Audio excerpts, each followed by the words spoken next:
Actually இந்த video சின்ன ஒரு ஷார்ட் ஃபார்ம் வீடியோவா போடலாம் அப்படின்னு தான் நினைச்சேன். பட் நம்ம கொஞ்சம் கூட எதிர்பாராத ஒரு debate out of a commercial movie உருவாயிருக்கு. ஏன்னா இதை பத்தி ஒரு டீசர் ஒரு ட்ரெய்லர் எதுவுமே ரிவீல் ஆகல.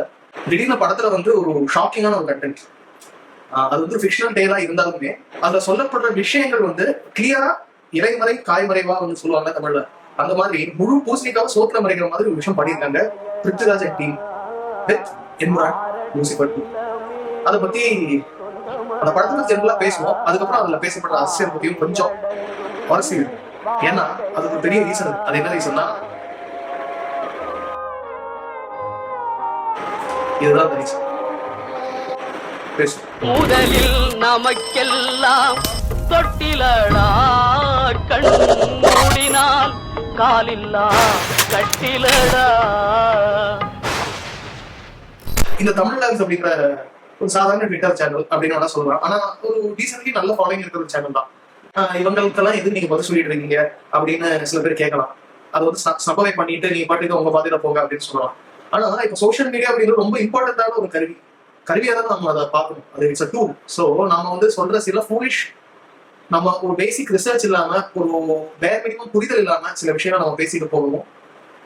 ரொம்ப நெய்வான மைண்ட்ஸ், அதாவது ரேஷனலா யோசிக்க தெரியாத நிறைய மைண்ட்ஸ் அதை வந்து ஆதரிப்பாங்க, அதை லைக் பண்ணுவாங்க. அவங்க சொல்றதுதான் உண்மை அப்படிங்கிறது ஃபுல்லாவே நம்பிடுவாங்க, அது முழுமையா நம்பிடுவாங்க. சோஷியல் மீடியால நீங்க ஒரு பர்சனா இருக்கணும் அப்படின்னா உங்க ஐக்கியூவெல்லாம் வந்து டெஸ்ட் பண்ண மாட்டாங்க. ஒரு internet connection and typing skill இருந்தா போதும், யார் வேணாலும் எதை வேணாலும் ஒரு கருத்தா சொல்லலாம் அப்படிங்கிற மாதிரி ஆயிடுச்சு. இன்னொரு வகை இருக்கு, நிறைய விஷயங்கள் ரொம்ப தெளிவா சென்சிபிளா பேசுற மாதிரியே இருக்கும். திடீர்னு ஒரு தற்குறித்தனத்தை வரதை சொல்லிருப்பாங்க. அப்போ நல்லா பேசுறதுக்கெல்லாம் ஆதரிச்சவங்க அந்த தற்குறித்தனத்தையும் அதுதான் உண்மைன்னு சொல்லி ஆதரிச்சுவாங்க.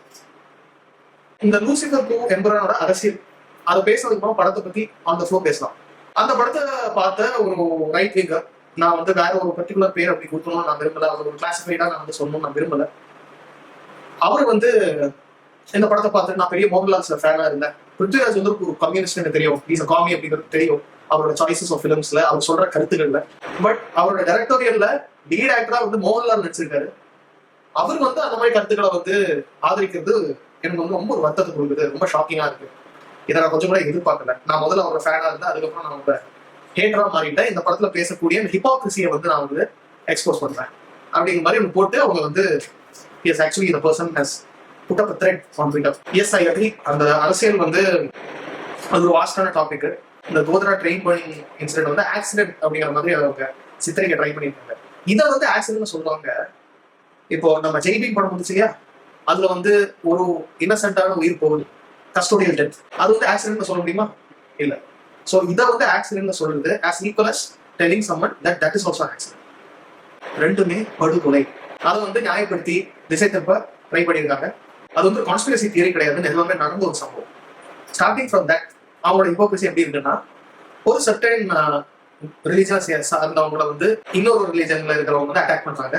இந்த அட்டாக் பண்ணவங்களை பயந்து அட்டாக் பண்ணப்படுற அந்த ரிலீஜன்ல சேர்ந்தவங்க அட்டாக் பண்ணவங்கள ஒருத்தங்களான ஒரு அம்மாவோட வீட்டுக்கு அடைக்கலம் தேடி போறாங்க.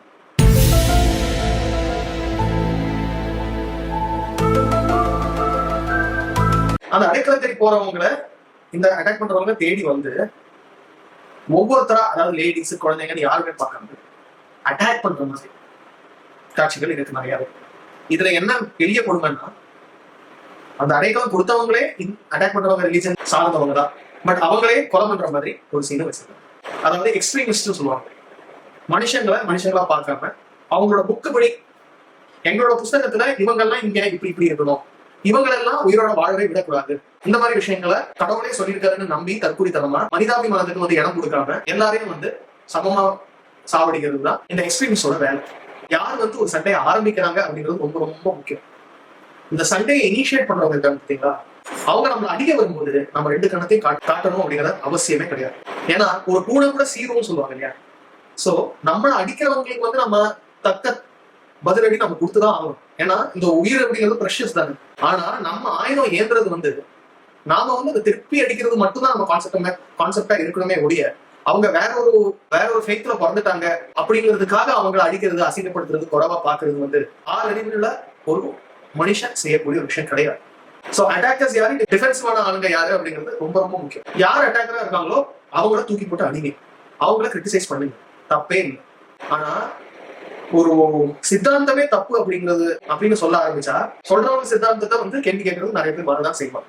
அப்படி வரும்போது அவங்கள சைலன்ஸ் பண்றதுக்காக ரிப்போர்ட் பண்ணி விடுறது, கேவலப்படுத்துறது, அவங்கள வந்து சைலன்ஸ் பண்றதுக்கு உண்டான எல்லா வேலையும் பார்க்கறது வந்து எந்த அளவுக்கு நியாயம், எந்த அளவுக்கு ஜஸ்ட் அண்ட் எந்த அளவுக்கு ஃபேர் அப்படிங்கிறது தெரியும். அதுதான் வந்து இந்த ஒரு மனுஷனுக்கு நடந்தது. Now set aside the politics. Now let's go to the film. ட்ரெய்லரா பார்க்கும்போது அந்த படத்தோட ஒரு look and visual and feel அது மட்டும் தான் அவங்க காமிச்சிருக்காங்க. அண்ட் ஃபர்ஸ்ட் பார்ட் லூசிஃபர் ஓட கம்பேரிசன்ல இந்த படம் வந்து எங்கெங்கயோ போகுது. ஆஸ் யூஷுவல் என்ன பண்ணுவாங்க, ஒரு ஸ்கேல் பிகரா இருக்கணும் அப்படின்னு சொல்லி தான் வந்து செகண்ட் பார்ட் எடுப்பாங்க. ஃபர்ஸ்ட் பார்ட் வந்து கொஞ்சம் ஹம்பிளா இருந்தா செகண்ட் பார்ட் வந்து இன்னும் க்ளோரிஃபைடா இருக்கும். That is the actual approach towards making a sequel to first part. அப்படி இருக்கும்போது எனக்கு புரியுது அவன லாஸ்ட் ஸ்கேல் இந்த படத்தை பிளான் பண்ணியிருக்காங்க. But it was more of motivated as a political film இது. ஆனா அதுல வந்து ஒரு ஃபேமிலி பத்தியும் அதுல யார் ஆன்டகனைஸ் பண்ணப்படுறாங்க, அந்த ஆன்டகனைஸ்ட் வந்து என்ன பண்ணாங்க, அந்த ஆளை எப்படி வந்து கொலை பண்ணாங்க, அந்த ஆளுக்கு என்ன நேர்ந்தது, கடைசியில எப்படி அது முடியுது அப்படிங்கிறது தான் சிம்பிளா முடிச்சிருப்பாங்க. இதுல எங்கெங்கயோ போய் எதையோ பண்ணி அவங்களோட நோக்கமே வேற யாரும் இருந்த மாதிரி தான் எனக்கு எம்புரான் வந்து தெரிஞ்சது. இது வந்து பிருத்திவிராஜ் சார் ஒரு பேட்டியில சொல்லியிருந்தாரு, இட்ஸ் நாட் பொலிட்டிக்கல் ஃபிலிம்.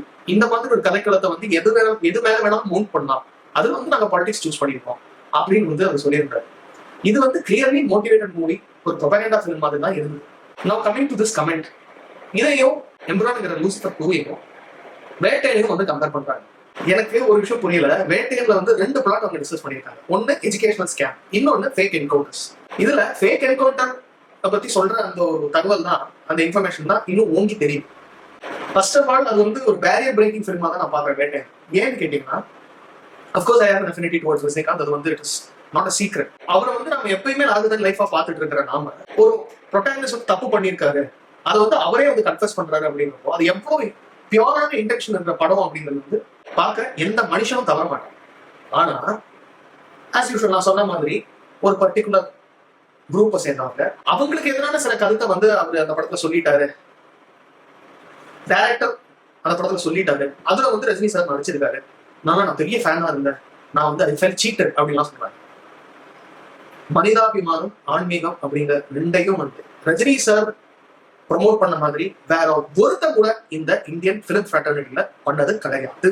இந்த ஃபேத் அப்படிங்கிற ஒரு விஷயம் பாருங்க, இந்த ரிலிஜன், இந்த ஃபேத், இதெல்லாம் வந்து ரொம்ப அந்தரங்கமான ஒரு விஷயம். ஆக்சுவலி கேட்டீங்கன்னா it is very very private thing. நாம வந்து டிவைன் இன்டர்வென்ஷன்ல ஒரு கிரிப்பை தேடி நம்ம அலையோம். அது நமக்கு கிடைக்கும் போது நாம இன்னும் தெளிவா நம்ம வாழ்க்கைங்கிற அந்த ஜேர்னில வந்து பயணிப்போம் அப்படிங்கிற நம்பிக்கையில தான் நிறைய பேர் இந்த சாமி கும்பிடுறதுலாம் பண்றாங்க. அது எந்த ஒரு மதமா இருந்தாலும் சரி, அதுக்கு மட்டும்தான் நீங்க மதத்தை யூஸ் பண்ணவே முடியும். மற்ற மதங்கள் தான் கெட்டது அப்படின்னு நம்ம கை காட்டி தெரிஞ்சோம்னா அது வந்து மதத்தை வச்சு சண்டை போடுறது, மத மிருகத்தனம். 6 அறிவுள்ள ஒரு மனுஷன் இந்த மாதிரி விஷயங்கள் எல்லாம் வந்து முக்கியத்துவம் கொடுத்து பண்ண மாட்டான் அப்படிங்கிறத என்னோட தாழ்மையான கருத்து. வேட்டையனையும் எம்புரானையும் கம்பேர் பண்றது ஆப்பிள் அண்ட் ஆரஞ்சை கம்பேர் பண்ற மாதிரி. வேட்டையனோட இன்டென்ஷன் என்னன்னு புரிஞ்சுக்கிட்டு பேசணும் அப்படிங்கிறத என்னோட தாழ்மையான கருத்தா சொல்றேன். அப்ப இந்த ஃபேனா இருந்தேன், நான் சீட் பண்ணப்பட்டேன் அப்படின்லாம் பைத்தியக்காரதமா வளரணும். நீங்க நம்புற அந்த கடவுளெல்லாம் கூட கீழே வந்து உங்க மழுமட்டி மூளையை எதுவுமே பண்ண முடியும். Empuraan actually as a movie, frame composition, editing, frame composition மட்டும் இந்த விஷுவல் குவாலிட்டின்னு சொல்லுவாங்கல்ல, நானோமார்பிக் லென்ஸ்ல வந்து எடுத்தது ரொம்ப ரொம்ப அருமையா இருந்துச்சு. ரொம்ப ஒரு ஆன் பார் வித் ஹாலிவுட், ஒரு இங்கிலீஷ் ஃபிலிம் பார்க்குற மாதிரி ஒரு இன்டர்நேஷனல் ஃபிலிம் ஸ்டாண்டர்ட்ஸ்ல வந்து இருந்தது. அந்த ஏஸ்தட்டிக் ரொம்ப ரொம்ப அருமையா வந்தது, ரொம்ப அருமையா பார்க்கறதுக்கு ரொம்ப ஃப்ரெஷ்ஷா இருந்தது. But at the same time இந்த ஸ்கிரீன் பிளே ஒன்று இருக்கே, பா அதை பத்தி பேசும்போதே கண் சொக்குது, தூக்கம் வருது. அவ்வளவு மோசமா இருந்துச்சு. அது வந்து நிறைய இடங்கள்ல இன்னும் கிரிப்பிங்கா இருந்திருக்கலாம், இன்னும் ஃபாஸ்ட் மூவிங்கா இருந்திருக்கலாம், ஃபாஸ்ட் பேஸ்டா இருந்திருக்கலாம். டெஃபினெட்லி அதுல வந்து கீ மூமெண்ட்ஸ், ஹை மூமெண்ட்ஸ் இருந்தது, நான் இல்லைன்னு சொல்றேன். பட் லூசிஃபர் 1 கொடுத்த அந்த ஒரு கூஸ் பம்ப்ஸ் சொல்லுவாங்க இல்லையா, ஒரு சிண்டிலேட்டிங் எஃபெக்ட் கண்டிப்பா இந்த படத்துல இல்லை. அது கிளைமேக்ஸ் எல்லாம் ஆகும்போது சுத்தமா அந்த படத்துக்கும் அந்த சீனுக்கும் சம்மந்தமே இல்லாத மாதிரி போயிட்டு இருந்தது. லாஜிக் அப்படிங்கிறது ஃபிளைட் எடுத்துச்சு. ஆக்டர்ஸோட பெர்ஃபார்மன்ஸ் பத்தியெல்லாம் நான் என்ன கமெண்ட் சொல்றதுக்கு இல்லை, ஏன்னா எல்லாருமே அவங்க ஒரு வருஷம் சூப்பராக பண்ணியிருந்தாங்க. அதுல எல்லாம் எந்த ஒரு கம்ப்ளைண்ட்ஸும் இல்லை. அதுல சொல்லப்படுற பாலிடிக்ஸ் எந்த அளவுக்கு உண்மை அப்படிங்கிறது it is up to the people to look back into facts and figures. அதை பத்தி நான் ரொம்ப டீப் டைவ் பண்ணணும்னு நான் விருப்பப்படல. Just go about it. உங்களுக்கு போர் அடிச்சா தியேட்டர்ல போய் பாருங்க. தியேட்டர்ல பார்க்கணும்னு இல்லைன்னா கூட நீங்க ஓடிடியில் தான் பார்க்கணும். பிக் ஸ்க்ரீன்ல பார்க்காம நீங்களே வீட்டில் ஹோம் தியேட்டர் சிஸ்டம்லாம் வச்சிருந்தீங்கன்னா ஓடிடியில் வந்ததுக்கு அப்புறம் நீங்க பார்க்கணும். But if it's doing good then it's up to people and this is purely my opinion. உங்களுக்கு எம்புரான் பிடிச்சிருந்ததா அப்படிங்கிறத கமெண்ட் பண்ணுங்க. வேட்டையனுக்கும் எம்புரானுக்கும் ஏதாவது சம்மந்தம் இருக்கா அப்படிங்கிறதையும் கமெண்ட் பண்ணுங்க. இந்த வீடியோ உங்களுக்கு பிடிச்சுன்னா லைக் பண்ணுங்க, ஷேர் பண்ணுங்க, கண்டக்ட் சப்ஸ்கிரைப் பண்ணுங்க. அடுத்த வீடியோ நன்றி.